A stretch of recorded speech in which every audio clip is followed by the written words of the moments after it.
عندك رائحة طيبة كأنها رائحة جد رسول الله صلى الله عليه وآله. فقلت نعم إن جدك تحت الكساء. فأقبل الحسن نحو الكساء وقال السلام عليك يا جده يا رسول الله أتعبد لي أن أدخل معك تحت الكساء؟ فقال وعليك السلام يا ولدي ويا صاحب الحوض قد أذنت لك. ودخل معه تحت الكساء.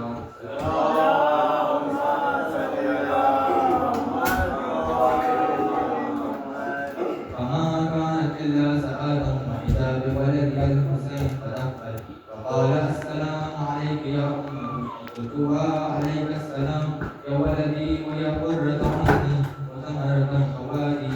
فقال لي يا أمه إني أشم عندك رائحة طيبة كأنها رائحة جد رسول الله صلى الله عليه وآله. فقلت نعم إن جدك وأخاك تحت الكساء. فدان الحسين نحو الكساء فقال السلام عليك يا جده السلام عليك يا من اختار الله أتعبد لي أن أكون معكما تحت الكساء؟ فقال وعليك السلام يا ولدي ويا شافع أمتي قد أذنت لك. فدخل الحسين معهما تحت الكساء.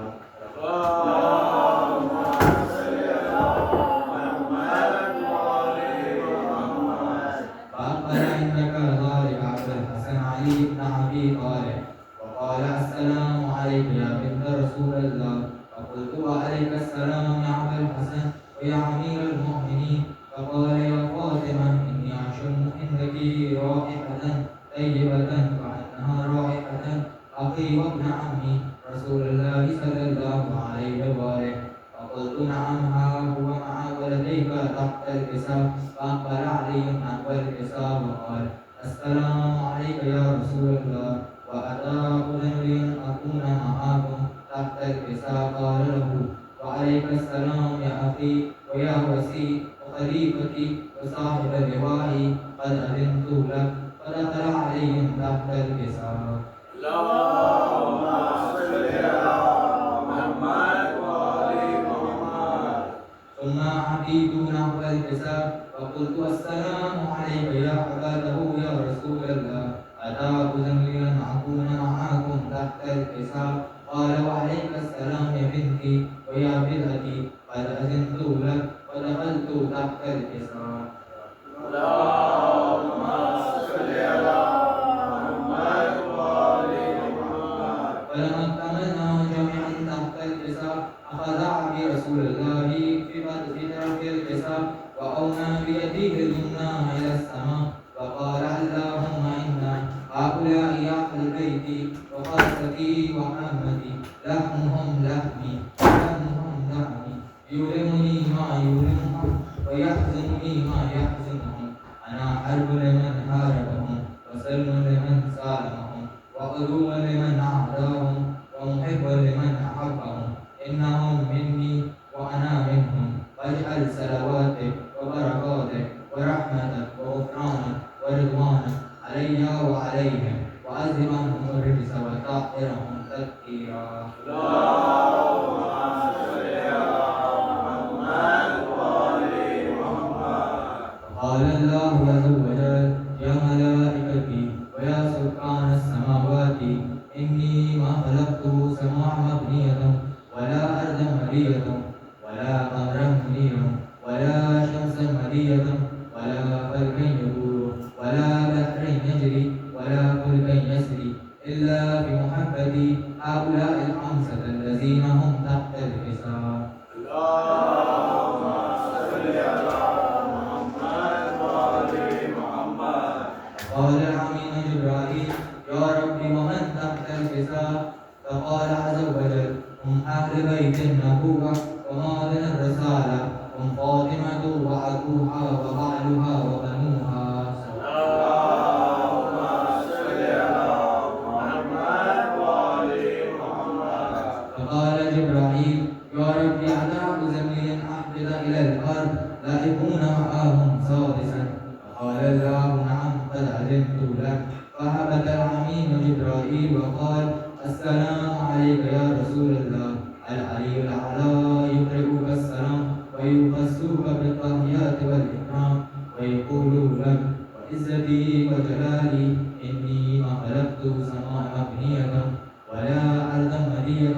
ولا قمرا منيرا ولا شمسا مرية ولا فلكا يدور ولا بحر يجري ولا فلكا يسري إلا لأجلكم ومحبتكم وقد أذن لي أن أدخل معكم فهل تعوزن لي يا رسول الله؟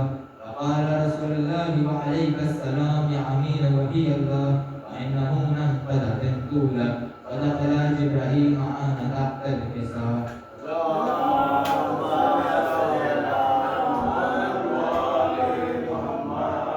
فقال لحبيب إن الله قد أحوى إليكم يقول إنما يريد الله ليذهب عنكم الرجس أهل البيت ويطهركم تطهيرا.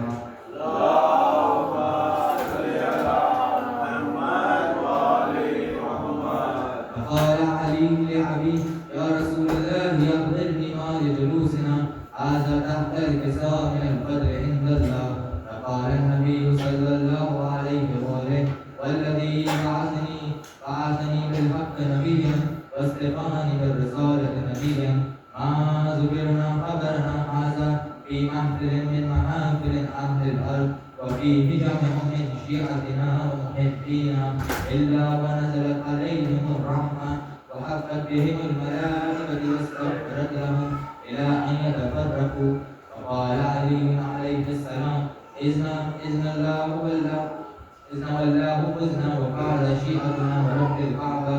فقال أبي رسول الله صلى الله عليه وسلم يا علي والذين بعثني بالحق نبيا واصطفاني بالرسالة نبيا ما ذكر خبرنا هذا في محفل من محافل أهل الأرض وفي جمع من شيعتنا ومحبينا وفيهم محكوم إلا فرج الله همه له ولا مهموم إلا وكشف الله همه له ولا طالب حاجات إلا وقضى الله حاجته. فقال علي عليه السلام إذن والله خذنا وسئلنا وكذلك شيعتنا فازوا وسئلوا في الدنيا والآخرة ورب الكعبة.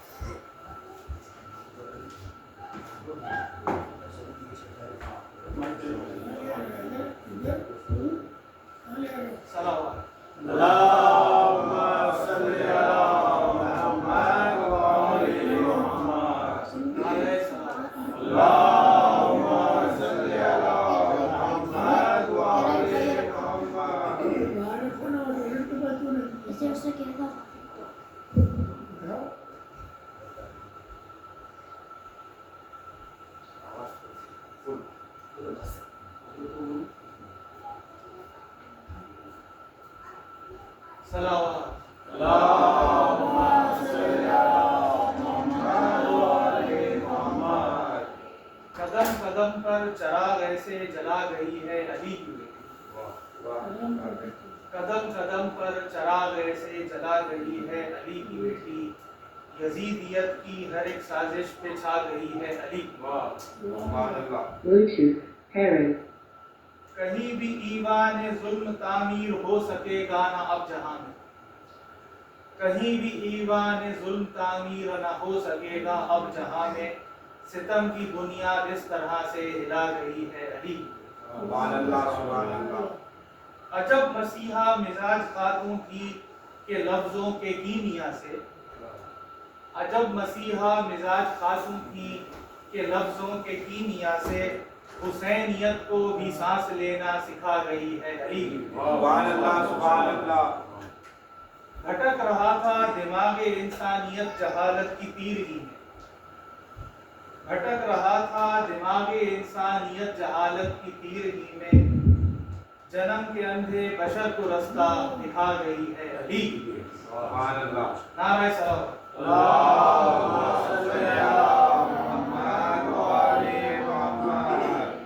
دکان وحدت کے جوہری دم بخود ہیں اس معجزے پہ کہ سنگ ریزوں کو آپ کی نے بنا گئی ہے علی. خبر کرو. نعرہ صلوات.